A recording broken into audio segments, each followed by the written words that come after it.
जय हिंद साथियों, स्वागत है आप सबका साहित्य शिखर क्लासेस के यूट्यूब चैनल पर।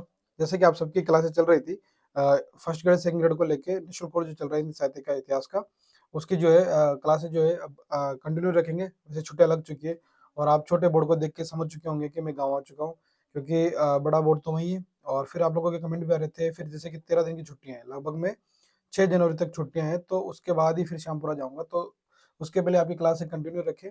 इसके लिए मैं ये बोर्ड जो गाँव लेके आ चुका हूँ। थोड़ी सी असुविधा रहेगी आपको, लेकिन जो है आपके नोट्स इसमें मैं बना दूंगा।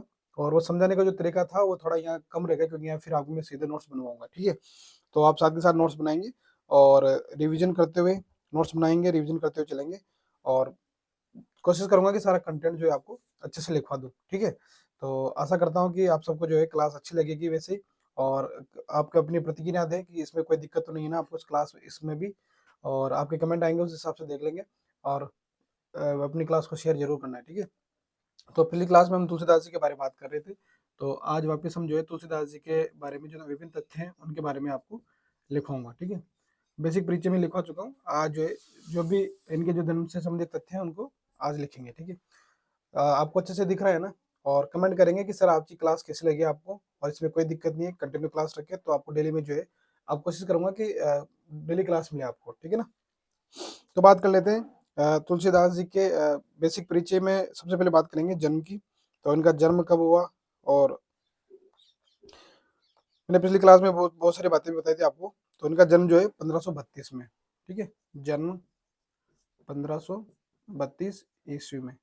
साथ के साथ लिखते हुए चलेंगे। ठीक है, जन्म 1532 में हुआ है। और 1532 में जन्म कौन मानता है? तो इनका जो है माता प्रसाद जी गुप्त हैं, और ग्रेशन ने जो है माना है 1532 में जन्म। तो माता प्रसाद गुप्त और ग्रेशन ने, माता प्रसाद गुप्त और ग्रियेशन ने जो है, ग्रियर्शन ने। अब देखो, अगर आपको सही से दिखे नहीं तो मैं जो शब्दों का जो उच्चारण कर रहा हूँ उस अकॉर्डिंग भी आप लिखें। जन्म जो है 1532 ईस्वी में माना है माता प्रसाद गुप्त और ग्रेशन ने तुलसीदास जी का। ठीक है, और इनके जन्म का क्षेत्र, भाई कहाँ इनका जन्म हुआ उस क्षेत्र के बारे में जो है शुक्र खेत जो शब्द आता है उसके बारे में बहुत अलग अलग विद्वानों की अलग अलग मान्यता है। कोई शुक्र खेत उसको शोरो मान रहा है, कोई सोरो जो है एक तो राजापुर गांव के पास है तो वो मानता है, और एक यूपी में एटा के पास है।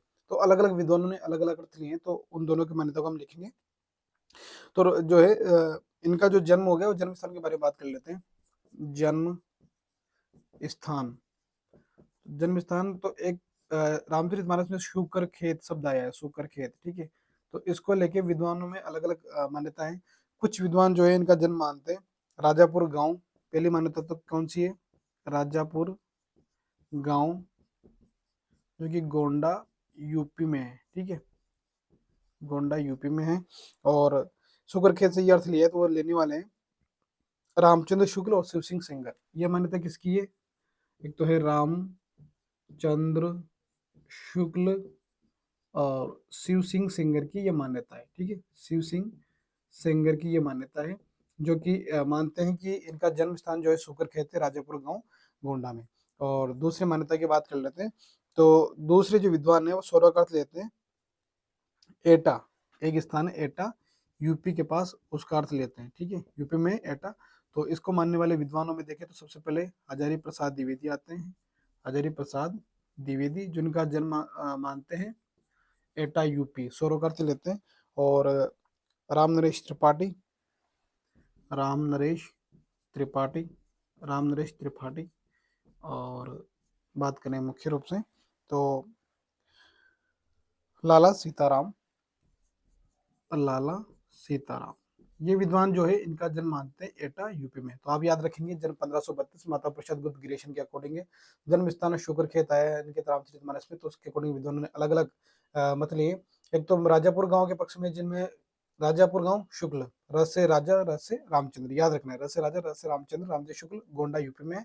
और शिव सिंह सिंगर और एटा हजारी प्रसाद द्विवेदी, रामनरेश त्रिपाठी, लाला सीताराम, ये मानते हैं। बात कर लेते हैं इनका बचपन का नाम क्या था। तो बचपन का नाम जो है, दो नाम प्रचलित है बचपन का नाम। एक तो क्योंकि इन्होंने ऐसे ऐसे मान्यता है कि जब इनके मुंह से पहला जो शब्द निकला था वो राम निकला था, इसलिए इनको राम बोला या तुलाराम बोला जाता है। ठीक है, राम बोला बचपन का नाम है, राम बोला तुलाराम। ठीक है, तुला राम।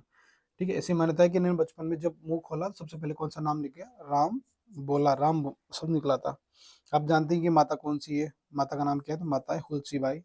माता है हुलसी बाई और पिता है आत्माराम दुबे। पिताजी आत्माराम आत्माराम दुबे। ठीक है, ये इनके पिताजी थे। यहाँ तक लिख लेंगे। तो जन्म जो है 1532, माता प्रसाद गुप्त ग्रेशन ने माना है।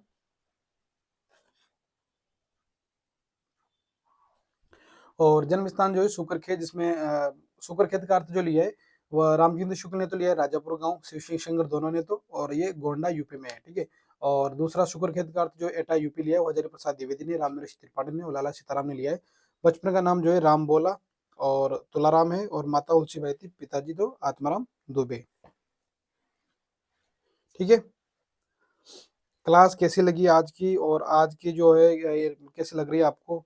और सही दिखाई दे रहा है क्या नहीं? तो इस सारी प्रतिक्रिया आनी चाहिए। ठीक है, उसके अकॉर्डिंग फिर रेगुलर कोशिश करूंगा कि इस बार छुट्टियों में थोड़ी क्लास लंबी रखेंगे और आपका कोर्स जो है थोड़ा जल्दी इसमें वो कंप्लीट हो। ठीक है, तो भक्ति काल पूरा हो जाएगा, रीतिकाल बहुत जल्दी स्टार्ट कर देंगे अपन, इन छुट्टियों में रीतिकाल कर देंगे स्टार्ट। और क्लास को ज़्यादा से ज़्यादा साथियों तक शेयर करेंगे, ज़्यादा से ज़्यादा साथियों को बताएंगे कि निःशुल्क कोर्स चल रहा है साहित्य शिखर क्लासेस पर, फर्स्ट ग्रेड सेकंड ग्रेड और रेट को लेके। ठीक है, लिख लें यहाँ तक। तो चले अब आगे। ठीक है ना, जन्म 1532 में हुआ है, माता प्रसाद गुप्त ग्रेशन के अकॉर्डिंग, और शुक्रखेत राजापुर गांव गोंडा यूपी, रामचंद्र शुक्ल ग्रेशन, और हजारी प्रसाद द्विवेदी, रामनरेश त्रिपाठी, लाला सीताराम जो है एटा यूपी के पक्ष में है। बचपन का नाम राम बोला तुलाराम, और माता तुलसीबाई, और पिताजी आत्माराम दुबे, पत्नी रत्नावली है। आगे बात कर लेते हैं। तो पत्नी रत्नावली, इन्हीं का बहुत बड़ा योगदान रहा है। पत्नी रत्नावली, देह चर्म, हाँ? अस्थि चर्म मय देह मम तासो ऐसी प्रीति वाली बात रत्नावली ने कही है। बात करें कि तुलसीदास जी का जो है लालन पालन, क्योंकि ऐसा कहा जाता है कि बचपन में जैसे इनकी जो ये जिस नक्षत्र में अभुक्त मूल नक्षत्र में पैदा हुए थे, तो इन्होंने, इनके माता पिता ने इनका त्याग कर दिया था। तो इनका जो लालन पालन करने वाले थे वो एक तो मुनिया दासी, वो पार्वती का नाम आता है। ठीक है, तो लालन पालन किसने किया इनका? लालन पालन करने वाले हैं तो मुनिया दासी, वो पार्वती, दो नाम आते हैं। ठीक है, तो याद रखना है। बात करें कि इनके गुरु, तो आध्यात्मिक गुरु और शास्त्रीय गुरु, दो गुरुओं का नाम आता है। तो आध्यात्मिक गुरु कौन है? गुरु, तो आध्यात्मिक गुरु तो हैं, आध्यात्मिक आध्यात्मिक गुरु तो है नरहरियानंद। ठीक है, आध्यात्मिक गुरु है नरहरियानंद। और शास्त्रीय गुरु कौन है? शास्त्रीय गुरु, शास्त्रीय गुरु है शेख सनातन। ठीक है, महात्मा शेख सनातन का नाम आता है शास्त्रीय गुरुओं में, शेख सनातन, याद रखना है। तो आध्यात्मिक गुरु हो गए नर हरियानंद, और शास्त्रीय गुरु शेख सनातन आता है। पत्नी रत्नावली है और लालन पालन मुनिया दासी पार्वती ने किया है। और ऐसा कहा जाता है कि तुलसीदास जी जो थे और रहीमदास जी अपने जमाने के बहुत खास मित्र थे। ये बात मैंने पहले सारांश में भी आपको बताई थी। तो तुलसीदास व रहीमदास समकालीन थे, समकालीन व प्रगाढ़ मित्र थे। ठीक है, वह प्रगाढ़ मित्र थे। ठीक है, तुलसीदास व रहीमदास समकालीन व प्रगाढ़ मित्र थे।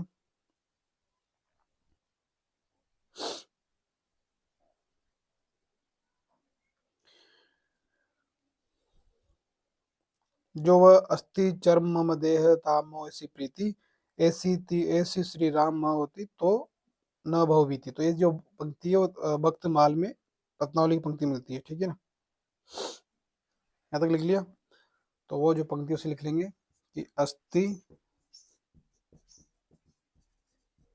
अस्थि चर्म मम देह, अस्थि चर्म मम देह तामे ऐसी प्रीति, तामे ऐसी प्रीति ऐसी श्री राम महा, अगर ऐसी किसके श्री राम में अगर ऐसी प्रीति होती तुलसीदास जी, रत्नावली बोल रहे हैं ना, श्री राम महा होती तो क्या हो जाती, तो भव सागर पार हो जाती, तो ना बहु बीती, तो क्या भव सागर पार नहीं होता, बहु बीती। और ये पंक्ति जो है भक्तमाल में है रत्नावली की, ठीक है। भक्तमाल जो नाभादास जी ने लिखा है, भक्तमाल 1584 में लिखा था, ठीक है, ईस्वी में नाभादास ने। इसमें ये रत्नावली की पंक्ति है।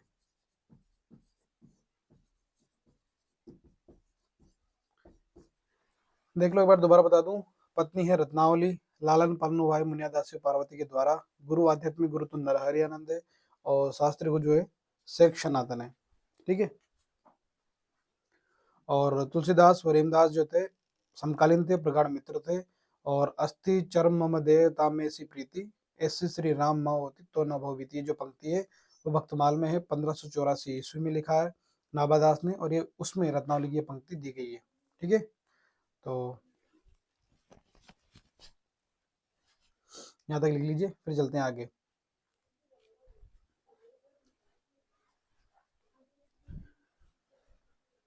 आप सबकी जो है प्रतिक्रिया आनी चाहिए, उसके बाद ही क्लास को जो आगे कंटिन्यू रखेंगे कि ये सही, इसमें सही दिख रहा है ना, और कैसी लग रही है आपकी क्लास। जैसे मैंने आपसे बोल रखा है कि कम से कम 5 साथियों को तो आप अपनी क्लास को शेयर जरूर करेंगे, ताकि उन लोगों को भी पता चले कि निःशुल्क कोर्स चल रहा है साहित्य शिखर क्लासेस पर।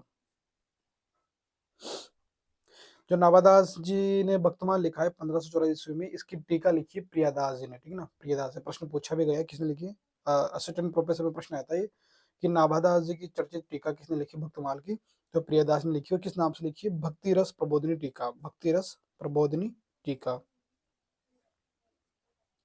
आगे भी बताऊंगा, लिखवा दूंगा, ठीक है। तो पत्नी है रत्नावली, पत्नी रत्नावली है, और लालन पाल मुनियादास से वह पार्वती ने किया है। गुरु जो है दो आध्यात्मिक आ जाए तो नरहरियानंद शास्त्री शेख सनातन गुरु है, ठीक है। और बात करें तुलसीदास और रहीमदास समकालीन थे, प्रगाढ़ मित्र थे।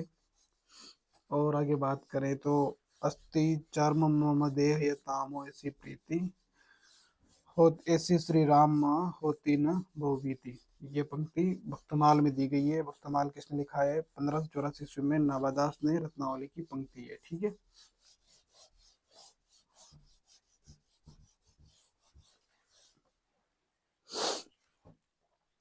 चलिए आगे। तो भक्तमाल की जो है, भक्तमाल नाभादास ने लिखा है, मैं बता चुका हूँ, एक बार दोबारा लिख लेंगे कि भक्तमाल के लेखक कौन है, तो नाभादास, नाभादास। और कब लिखा है, तो 1584 ईस्वी में नाभादास भक्तमाल लिखा है 1584 ईस्वी में। और इसने प्रियादास ने भक्तमाल की, प्रियादास भक्तमाल की प्रियादास ने प्रसिद्ध टीका लिखी है, ठीक है, प्रसिद्ध टीका लिखिए। ये प्रश्न पूछा गया है, ठीक है ना, इसे इंपोर्टेंट लगा के नोट कर लेंगे। किस नाम से है, भक्ति, भक्ति रस, ठीक है। बस है भक्तमाल, बस है भक्ति, भक्ति रस, भक्ति का रस इसमें। और है प्रबोधिनी, प्रबोधिनी, और वही टीका, भक्ति रस प्रबोधिनी टीका किसने लिखी है, भक्तमाल की प्रियादास ने लिखी है। बात करें कि मधुसूदन सरस्वती ने जो है तुलसीदास को आनंद कानन का वृक्ष कहा है, ठीक है, और उनकी रचनाएं भगवत भक्ति रसायन, ठीक है। तो अगला जो बिंदु लिखेंगे कि मधुसूदन सरस्वती ने, मधुसूदन सरस्वती, मधुसूदन जो सरस्वती ने जो है, इन्हें भगवत भक्ति रसायन में इनका ग्रंथ है, भगवत भक्ति रसायन में तुलसीदास को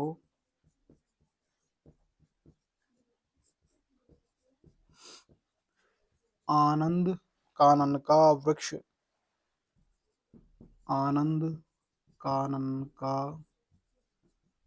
वृक्ष कहा है। ठीक है, आनंद कानन का वृक्ष कहा है, इसे याद रखेंगे। मधुसूदन सरस्वती ने भगवत भक्ति रसायन में तुलसीदास को आनंद कानन का वृक्ष कहा है। तो भक्तमाल 1584 में नाभादास ने लिखी है, उसकी प्रसिद्ध टीका लिखी है भक्ति रस प्रबोधिनी नाम से प्रियादास ने। और मधुसूदन सरस्वती ने जो है भगवत भक्ति रसायन में तुलसीदास को आनंद कानन का वृक्ष कहा है। ठीक है, देखो मैंने आपसे जब सामान्य परिचय बताया तब कहा था कि आचार्य शुक्ल ने जो है सूरदास और तुलसीदास को जो है हिंदी साहित्य गायन के चंद्रमा और सूर्य का है। तो तुलसीदास को क्या कहा है? सूर्य का है। ठीक है, तो रामचंद्र शुक्ल ने कथा लिखेंगे कि रामचंद्र शुक्ल ने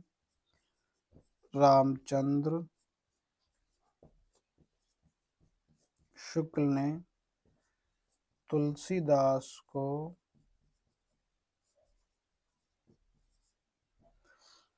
को हिंदी काव्य गगन का सूर्य, हिंदी काव्य गगन का, एक तो हिंदी काव्य गगन का सूर्य, दूसरा लोक मंगल का कवि,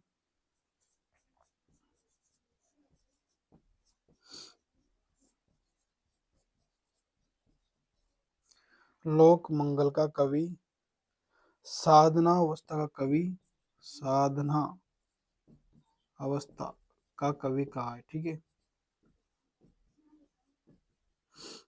कवि कहा है। तो रामचंद्र शुक्ल ने तुलसीदास को जो है हिंदी काव्य गगन का सूर्य कहा है, लोक मंगल का कवि कहा है और साधना अवस्था का कवि कहा है। ये बात जो है याद रखनी है, बहुत इंपॉर्टेंट लाइन है। हिंदी काव्य गगन का अगर चंद्रमा आ जाएगा तो वहां कौन आएंगे? सूरदास। ठीक है, लेकिन हिंदी काव्य गगन का अगर सूर्य पूछेंगे तो वहाँ तुलसीदास आएंगे, और लोक मंगल का कवि पूछेंगे तो तुलसीदास आएंगे, और साधना अवस्था का कवि भी। लोक मंगल का कवि इसलिए कहा जाता है क्योंकि जो है तुलसीदास जी ने जो है रामचरितमानस में जिस प्रकार की रचना लिखी है और भगवान राम के चरित्र को जिस प्रकार उद्घाटन किया है, वह एक प्रकार से जनता के प्रति, आम व्यक्तियों की अ, जो पीड़ा है, जो खुशी है, जो अनुभव है, सारे उन वर्णनों के हिसाब से लोक मंगल का कवि कहा गया है। ठीक है,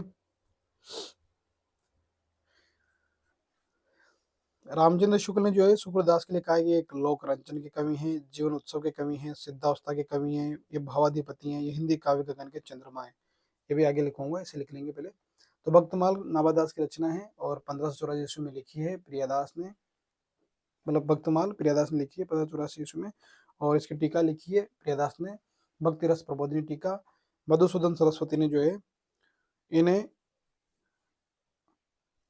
भगवत भक्ति रसायन में क्या कहा है? आनंद कानन का वृक्ष कहा है। रामचंद्र शुक्ल ने तुलसीदास को हिंदी काव्य गगन का सूर्य व चंद्रमा कहा है। ठीक है, चलें आगे।